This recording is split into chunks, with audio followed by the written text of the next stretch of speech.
Good morning, I'm Jav and I'm the Safeguarding Lead for Leicestershire Fire and Rescue Service. So I'm going to be talking about three things today, and those three things are when to make a referral to Leicestershire Fire and Rescue Service, the very topic on hoarding and arson. So first and foremost then, Leicestershire Fire and Rescue Service, we conduct home safety checks on a daily basis, and in order for a home safety check to be conducted we do need consent. When we are doing a home safety check, it may result in installation of smoke alarms depending on vulnerabilities, and if they don't meet the criteria we will always advise on where those smoke alarms should be placed. And if we find that we're visiting somebody and they've got smoke alarms already present, what we will do is we will test them and give advice on how those smoke alarms should be maintained in their home and how often they should be tested. Now, fire safety advice is also given to the occupier, and we give that advice catering to their own home life and the way they reside in their property and the dynamics of that family life as well. So I guess what I'm trying to say is the advice is unique to the individual's home lifestyle.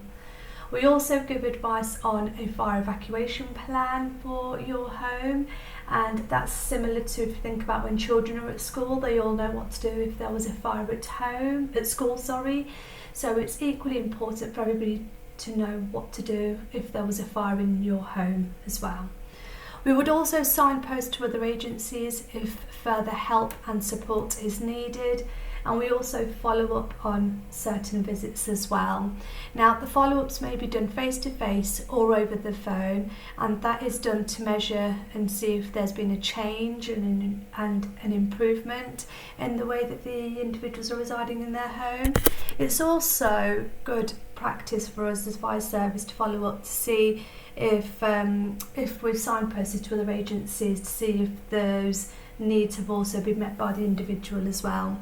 So leading on to that, I guess what I'm trying to say is that we do also encourage joint visits to be conducted if there are other services working with the individual, and that's so that everybody is aware of the information that we've given and what we'd like to see in the property, which really kind of promotes our multi-agency work as well. So we do encourage multi-agency working and joint visits on our home visits as well.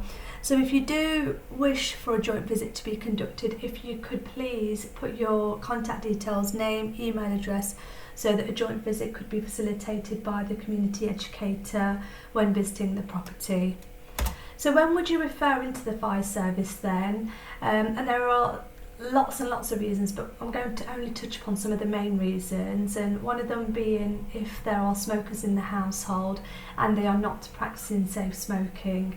So they're smoking inside potentially with overflowing ashtrays, and then what you've done is you've potentially also identified burn marks present. So if there are overflowing ashtrays and there are no burn marks, we would still like that referral coming through. But in addition, if you find burn marks in somebody's property on the floor or on the bedding, on the sofa, please do make that referral into the fire service. But what I will say with that is please have that professional curiosity and ask how long those burn marks have been present. And if they're fairly new, then yes, do refer in. But if they're fairly old and they're now practicing safe smoking, do they need the fire service to come out? Do you feel that they would benefit from a home safety check? And if you feel that is the case, then please do refer in. If there are blocked exit routes, and that may be from hoarding, possibly, we do ideally like to have all escape routes within the home clear, but please, if you feel that their exit routes are being compromised, then do refer into the fire service. Now, I will touch upon hoarding in a bit more detail within the next slide, but what we're asking is if somebody also is taking drugs or alcohol, and you feel that that would potentially compromise their escape route if they had a fire, or they may potentially start a fire being under the influence of drug or alcohol, then please do once again refer into the fire service. If somebody in the home has got a cognitive decline, we would encourage once again for a referral to be made to the fire service, and then we may be able to explore alternative options for the individual or the family that would keep them safer in their home. If somebody's got reduced mobility, that may have an impact on them leaving their home in an event of a fire, that's when we would consider making a referral. If there's somebody over 75 living alone, we would want to hear and go out, possibly doing a home safety check to that individual as well. Other examples I'm going to give is if internal windows and doors are locked, which may once again compromise your escape route just because of the way an individual is residing in the home. And if you come across somebody without any smoke alarms as well, please do let us know, because every home should ideally have working smoke alarms in their home. Now they're moving on to hoarding. Now hoarding is when we have excessive items within our home. And due to having excessive items in our home, we can no longer use certain rooms within our homes for what they're designed for as well, which ultimately then makes it unsafe for somebody to be residing in their home. Now somebody with hoarding behaviours finds it very difficult to part with items. It can have financial implications on them due to the excessive buying that they're possibly doing. Somebody with hoarding behaviours may have also experienced breakdown in family relationships, as family members are not understanding why they do have those hoarding behaviours as well. And now hoarding is also known as a mental health condition, and what I'm trying to say is that's normally trauma led. They've had some trauma in their life that's resulted in them now having those hoarding behaviours. So when would you make a referral to the fire service if you find that somebody has hoarding behaviours? Well, if they are 7 and above, we definitely do need to know about it, and that's because it does meet safeguarding thresholds as well. And I ask that you do make a referral to the fire service, because it's important that we have that risk information so we can potentially increase the number of fire engines that would be going to that home if there was ever a fire. It's also ensuring that they've got those working smoke alarms, and if there are other fire safety hazards that may increase or heighten their risk of having a fire in their home as well. Now, what do the fire service do then in relation to helping people with hoarding behaviours? Well, we run 2 hoarding peer groups within the fire service. We have one on the second Monday of every month, and this is led by the Safe Spaces team at Hinckley Fire Station. And we have one on the last Wednesday of every month, and that is at a city fire station. And what we do is we're just there to offer a bit of support and guidance. Now, if you do know that anybody is interested in coming to the groups, you don't need to register, they can just pop along. But what we do ask is if there is somebody new coming for the first time, please do let us know so that we're aware of their name, and we can wait outside for them if they are coming by themselves, as we appreciate that it can be overwhelming for somebody coming to a group for the first time, not knowing. It's the fear of the unknown, isn't it, almost not knowing what you're coming into and what the group's going to be like, the dynamics of the group as well. However, in addition to that, what I would say is if as a professional you want to support and accompany them to the group for the first time, you're more than welcome to as well, as there's a familiar face then that's supporting them coming to the group with them as well. Now, we also encourage partner agencies to attend the group, as I feel that I'm always learning from people with hoarding behaviours.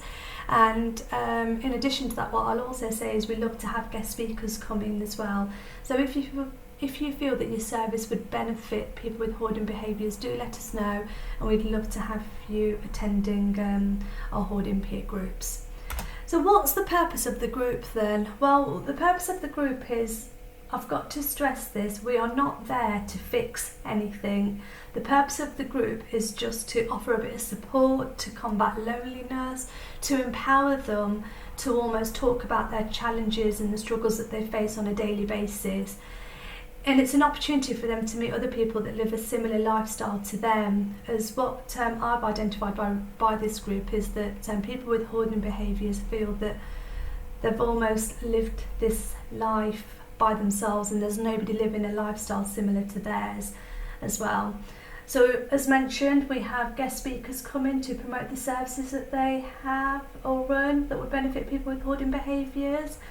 And we also have within the city group a hoarding specialist social worker that attends, and they alternate. There's 2 of them within the city, and they alternate between them both by coming, as well as having a representative from the Safe Spaces team who work in the county area. And the idea behind this is to build on that trust, to break down the taboo of what the local authority and partner agencies can do. And it's about promoting the services that they offer and how the empowerment that they have to work with partner agencies. And it's also an opportunity to educate the community. Is what we have identified is that there are family members, people in the community that don't really know what it's like living a life with a lot of clutter in your home. So we have run in the past a Hoarding Awareness Day, which was led by people with hoarding behaviours to promote the messages that they wanted to give in the community, to raise awareness as well. So it's really, really important that we keep those conversations going as well.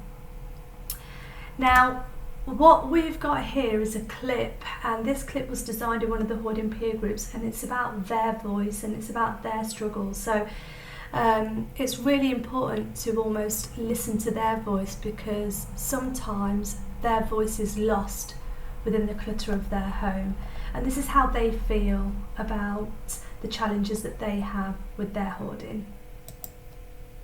Ashamed but want to be different. Overwhelming. People assume to have chosen this lifestyle. Isolation. Hoarding is not a dirty word. In grief, I found comfort in possessions. My hoarding is not rubbish. Blanket of stress. Conflicted. Insecurity. Trauma, emotional events that have actually are the root cause that have set individuals to then become hoarders.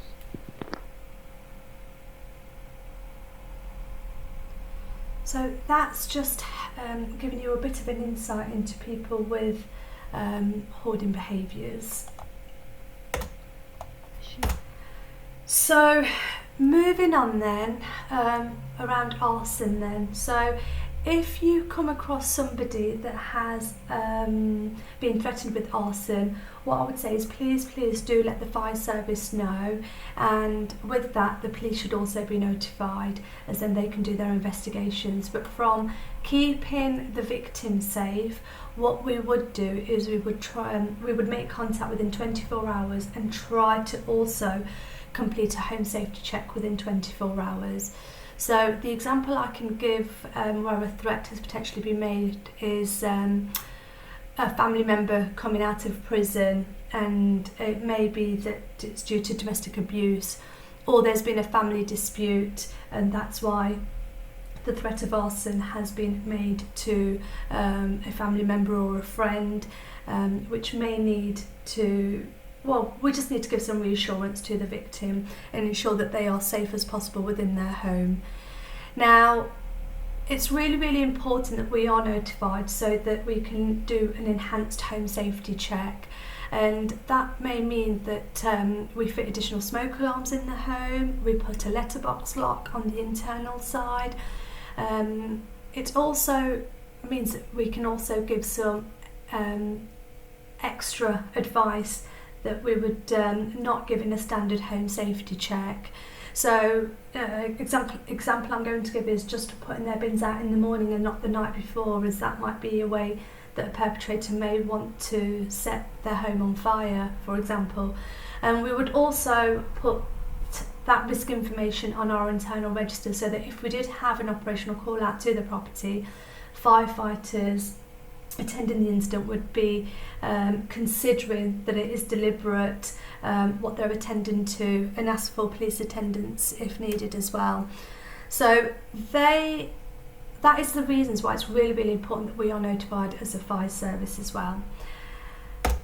Now, what I've got here is our safeguarding inbox email address, and if you do have any queries or anything that you want to ask, please do get in touch with us, or alternatively you can go onto the Leicestershire Fire and Rescue Service website, where there would be further information to help and assist you if you felt that was needed. Thank you very much.